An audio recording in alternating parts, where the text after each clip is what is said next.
Oof, this episode is going to hurt. I've been sitting on it for a while, but it's not a comfortable episode. It's not flattering, but it is an honest one. I have a running list of just like shit I write down that I see happening when people, become a massive success. I mean, financially in their business, but also, maintain a personal life versus when people bump into the same stuff year after year. Hello, and welcome to Fail to Win, the show where we love to make mistakes and learn from them so you can turn your passion into profits and live life on your own terms. I'm Amy van der Putten from FastForwardAmy, your host and coach, and I'll bring you a new episode with simple strategies every Tuesday. So in today's episode, I'm going to reveal a couple of things that I have noticed after having coached thousands of entrepreneurs. We're nearing 10,000 people. And, I've coached people who have access, who have support, who have strategies, who have smart brains, who have time, money, opportunity. And some of them win and some of them stay stuck. And so I want to talk not about what strategy works and which marketing tactics they're implementing, but I want to ask a different question in this episode. Why do some people never reach success in let's say the popular sense of the world, even when everything else is technically in place?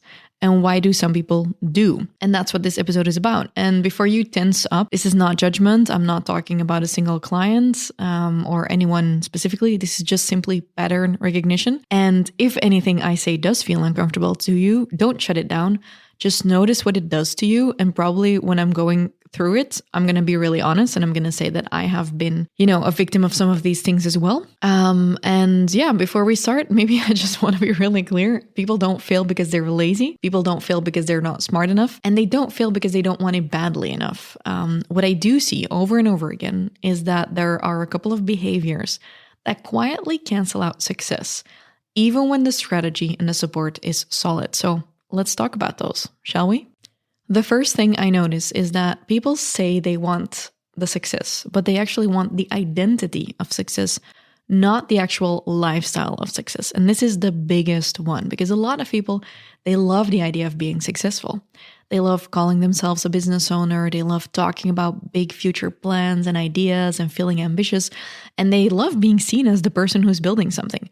But they resist the actual lifestyle that success requires, because the lifestyle behind the identity is often repetitive, boring, predictable, and pretty unglamorous, just like how I'm sitting here recording these podcasts, because people will come to me and sometimes they'll pay me 40 to 50,000 euros and they will tell me they want authority, they want reach, they want success, they want to be on podia, they want long-term leverage. But when I ask them to do something like, okay, let's create a podcast every single week and let's stick with it for 10 years, they'll quickly lose interest and maybe keep it up for like 6 to 12 weeks. Now, I've been podcasting for over 6 years. Every week, same cadence, same commitment, and some weeks I've repurposed episodes. And there were plenty of weeks where I didn't love the episodes or it wasn't exciting or I really had to get myself to record the episodes. But it's the repetition of the episodes and of the skill set I've built doing this that is exactly what compounds, because success is mostly just doing unsexy things long after the dopamine is gone. Many people don't quit because it's too hard. They quit because it's too boring for their ego and they're just seeking thrills instead of doing the boring stuff that will actually build them a long-lasting, sustainable business. Reason number 2, they outsource responsibility instead of using support or holding accountability. So this one shows up constantly in coaching. There are 2 versions of this. Version 1 is people will outsource responsibility to their coach. They will ask questions not to think better, but to avoid deciding. They wait for confirmation so they have someone to blame if it goes wrong. They wait for permission because they're too afraid to trust themselves. And they wait basically just for, reassurance before acting. And I want to say that to every single client. And I say this to people actually, coaching is not there to replace your decision-making. It's actually there to sharpen it. So the clients who grow fastest, they don't ask me, is this okay? They say, this is what I'm thinking of doing. Can you shoot some blanks in it? Or they'll ask me for feedback. They'll ask me a couple of questions. I'll ask them questions. And then I'll be like, oh, I thought about the things you said. And then that led me to making this decision, for example. And so the second version of this outsourcing mistake is outsourcing responsibility to a team and thinking paying for a team is going to fix everything, but then they don't hold the team accountable. So a lot of people are overwhelmed and overworked and they start making money, but it's not going better. So they say, okay, I'm going to hire people. And I did this as well, by the way. I am definitely guilty of this. I have hired people thinking they would solve all of the things, but then I wouldn't hold them accountable. And then there were just more people, more bills to pay, less income and more micromanaging for me, because you're not actually holding people accountable of the end results. So the mistake here is you hire people, you delegate tasks, but you avoid setting clear expectations. You avoid following up. And the biggest one is you avoid having the uncomfortable conversations. And why is that? A lot of us, me included, we became successful at our business or build a personal brand because we're fairly charismatic, but that sometimes often also means we're kind of like people pleasers and we don't like confrontation. And so then the responsibility just floats. They're not owning it. You're not owning it. No one is owning it. And as a result, nothing important is moving and everyone is busy, but the right stuff isn't moving. So outsourcing responsibility without owning accountability is one of the fastest ways to stall your growth, and your money will be just bleeding. Leadership still requires ownership. Even when you delegate, you gotta stay the leader. Reason number 3, they confuse movement with progress. And this one is massive because obviously I've also been guilty to this. If anyone feels like they're personally getting attacked by this episode, just know that I've gone through almost all of this as well. So you're busy, you're doing things, your calendar is full, but the work you're doing isn't actually the work that moves the needle. I've had this often. For example, I see this a lot with my clients who want evergreen funnels.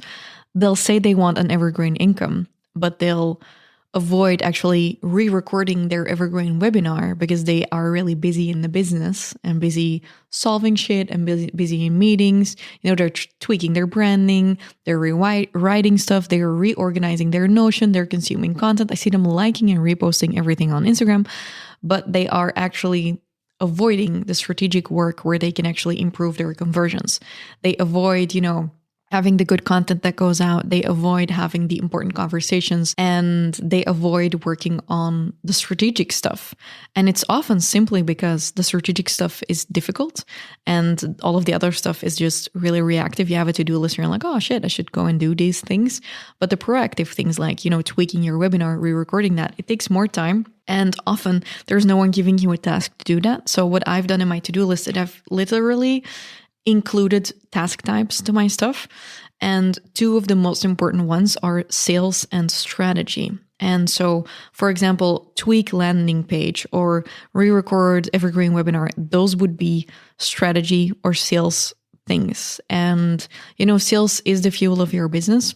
And strategy often, aligns with that. But often people will just be busy in what I call busy buffer stuff. And this is actually why I created a checklist. I've created a checklist of 11 common pitfalls that keeps people stuck and 10 things successful entrepreneurs actually do instead. So if you're listening, you're thinking, I'm actually busy, but I'm not really progressing. If you message me the word pitfalls or you go to the link in the description, you can grab that checklist. Because it's really confronting, but in a really useful way. And I think we often think we're not guilty of stuff. I think, for example, I often think, I'm not guilty of perfectionism, but then I'll spend half an hour on a piece of text where I'm like, well, maybe that didn't really move the needle and I should have done something else that would have moved the needle. So I think it's always good to have the beginner's mindset and to audit ourselves. So have a look at the checklist. It has 11 things you shouldn't be doing and 10 things you should be doing on a weekly basis to move forward with your business. And it could really help you. I'll include it in the link in the description or just go to FastForwardAmy and message me the word pitfalls. Okay, so reason number 4 is, they protect their comfort more than their potential. So every new level kind of asks you to disappoint someone. And a lot of people just decide for themselves they don't want that friction. I'll give you an example. A lot of people know they need to raise their prices or be clear in their messaging and stop, being vanilla, catering to everyone. But instead they keep their messaging vague, so they'll talk to everyone. They keep things safe. They won't tell their clients they're raising their prices because, the clarity they are avoiding would actually create friction, and friction feels uncomfortable. But I do believe that every level of growth requires a small social death. You will be misunderstood. People will have opinions about the content you're putting out there or the decisions you're making. Some people won't like the new version of you or the program you're changing. But if you protect comfort over potential, your growth will plateau, and you really cannot build a business based on the opinions of other people. When you build a business based on the opinions of other people, it's like it's the fast track to going bankrupt, because other people don't have your vision, they don't have your potential, and they don't see where you want to head, and they often don't have the proof. You know, a lot of people listen to advice from people who know shit. So don't ask people you wouldn't want to trade a business with or you wouldn't want their life with for advice if they have no fucking clue what they're talking about. I think I often have this, no offense, but with some of my family members. I just spent a lot of time with my family, and I love my family members. And I have quite, and I'm not saying everyone, and I'm not judging, but I have quite a lot of health habits in place that are quite difficult to keep up with when I'm around my family. And I'm the smallest of all of them, as in the least tall. And so I often see my family eating things or having certain habits where I'm like, oh, you know, if they do it, I could do it. But then I kind of check myself and I think, do they have the lifestyle and the body and the health I want? And if I'm being honest, they don't. So I shouldn't use what they do as an excuse to fall into their less healthy habits, is what I'll say, if I don't actually want to trade bodies with them, because I might prioritize different things. So it's kind of the same when you ask for advice from people that you wouldn't want to trade business or financial situations with. So I think what is very aligned with that is that the people I see making the most success is they have this really fucked up belief in their own potential, and they are able to push through and go forward even when no one has actually validated their idea. They'll be like, I think this is a great idea, so I'm going to do it. Or they'll ask questions and ask advice from a couple of influential people who actually have proof.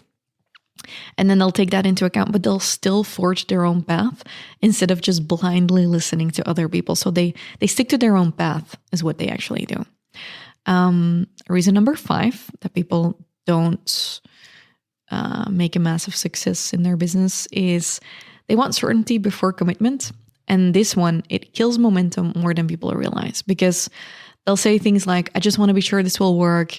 I want the perfect plan first. I want to launch when everything is aligned on the perfect day, the perfect timing and everything. And so they create these beautiful launch plans with perfect timelines and detailed strategies, but they don't execute. But when I look at everyone I coach in my higher levels, they execute because they realize that certainty will actually never arrive. And so they don't really wait for certainty. They just go ahead, and then that leads them to success. And what is the biggest success factor then is to just, instead of waiting for certainty before they commit to something, they just commit to iteration. So they commit to doing it over and over and over again until they actually hit certainty because they have a system. I had a client who recently did a 100K launch and a 160K launch. And what we mostly did is we just iterated what she did, and then we turned everything she did into a foolproof process so that now she has the numbers, she has the conversions, she has the timeline, and she knows every single time when she wants to launch, she can do this over and over again. And now she has a system. But the first time she launched, it was just like, a wild plan that wasn't perfect, but just like, I'll just go and do it. And then we'll learn from that. And then I think the biggest reason, and this is something that's such a shame, I see this happening so often to clients who have a really good start and then they kind of just like start dropping again, is that they stop willing to be a beginner again. I think I had that a couple of years ago as well, is, there comes a point where you're like, I know how to do this. You've had a couple of wins, you've built something, you kind of know the basics. So you stop showing up to calls, you think you don't need a coach anymore, you skip the foundational work, you kind of ignore repetition, you think, oh, the last launch was great, so this is going to be great as well. But what you don't realize, and what I didn't realize then either, is that growth actually often requires to just be really brilliant at the basics and just become more and more brilliant at it and keep increasing your standards. And your past success, it can quietly become your biggest blind spot. And I do believe that the moment we stop being humble, and you don't know how often I've seen this. I've seen this with people coming in coaching to me, and then they'll be there. Then after a while, they're like, I figured it out now. And then they'll go and fuck shit up. And then they'll come back and be like, wow, I nearly torpedoed my entire business because I started skipping the things that worked. Last year, I had this with clients who said, we really, they've followed my coaching 5 years ago, 3 years ago, and now it had been a while. And they came back to me and they're like, wow, we just feel like we don't know what we're doing anymore. Nothing seems to be working. And we analyzed what they were doing. And we realized that their best performing thing that they were doing in sales, it had to do with wait lists and the way they were launching. They had stopped doing that and they stopped seeing it because they were like, we're further ahead than that. We don't need to do that anymore. And I'm like, no, the basics that have served you, please don't, torpedo those. You actually have to continue to do those. And I think this often happens. We think we're over something, we're going to do something else. And by doing that, we kind of skip the thing that got us there in the first place. And you should just get better and better at it instead of just like ruining it. So I believe if we bring it all together, success is not rare because strategy is rare. Strategy is everywhere. But success is really rare because certain behaviors are very uncomfortable to sustain. So if you recognize yourself in some of these patterns, it's not a problem. It's just awareness. And awareness is where change starts. And as I said, I went through a lot of these as well. And it's, the fact that you're here means you have a beginner mindset and you are always willing to change and improve. So I believe that the people who will win this year aren't the smartest or the most motivated. They're going to be the ones who are going to honestly look at how they're showing up, what they're avoiding, and how they're basically just like cock blocking their own progress. And that's exactly why I am running my Get Rich Challenge. I'm not going to teach you more tactics. I am going to teach you some behaviors and some strategy that are going to really help you turn this year into your richest year ever, over and over and over again. This is going to be a 4-day life challenge that you can use for the rest of your life to really create a rich life, rich in money, but also rich in health, rich in love, rich in time. So if you want to be there and you want to get live access to me, follow along, and also get all of the recaps and assignments, all you have to do is either message me, Get Rich, all one word, so Get Rich, or go to the link in the description of this episode and sign up. Make sure you don't forget to confirm because we are going to dive in and we're going to make sure that this is going to be your richest year ever. This, you can follow this at any level. If you're a beginner, if you're more intermediate, advanced, it doesn't matter where you're at. We're going to use this as a reset to turn this year into your richest year ever. Okay. Hope to see you in the challenge. And if not, see you next week's episode.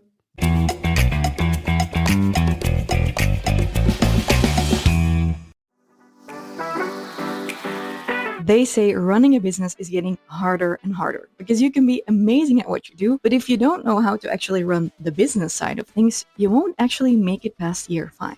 Now, I've been in business for the past 10 years, and trust me, I have made a lot of mistakes. But luckily, I've learned a lot of things as well. And throughout the years, I've discovered that there are 9 skills every entrepreneur needs in order to actually grow their business in a sustainable way. And I can teach you how to do this and grow your business to 5K, 10K a month, all without a team or really fancy systems. When you apply these principles, you won't be feeling like you're in survival mode anymore at the beginning of each month, or like you're afraid to open up your mailbox, or that secret voice in your brain that goes, should I go back to working for a boss? It is going to disappear because once you have these 9 principles, everything is going to get easier. And that is why, to celebrate my 10 years of entrepreneurship and my 33rd birthday, I am bringing back my best-selling program, the Business Freedom Elevator, which has been followed by over 1,900 entrepreneurs. And I want to celebrate my birthday with you. So if you're interested to learn the 9 essential entrepreneurial skills every business owner needs in order to go from having a dream to actually having a full-time full-time paycheck without losing your freedom,